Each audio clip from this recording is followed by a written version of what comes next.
Ayollar erini romantik emasligidan, mehr ko'rsatmasligidan noliydi. Ey opalar, singillar, eringiz sizni boqishlik yo'lida haloli pokdan to'rtta non ko'tarib kelyaptimi? Biling, mana shu eng zo'r romantika hisoblanadi.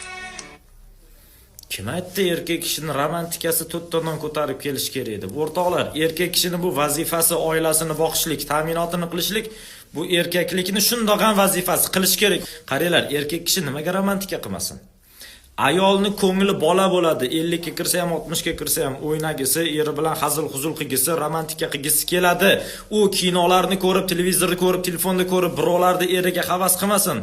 O'zini eri ayoli uchun idealniy bo'lsin. To'rtta non topib keldim, masalallar uchun mana romantika demasin, haqqi yo'q bunaqa deyishga. Erkak bitta tomonda egasi bo'lmasin. Faqat jiddiy, seryozni tirikchilikni chekirib ketgan yo'q. Kerak paytda romantikaga vaqt topa oladiganini biz haqiqiy erkak deymiz. Ayol uchun vaqt topa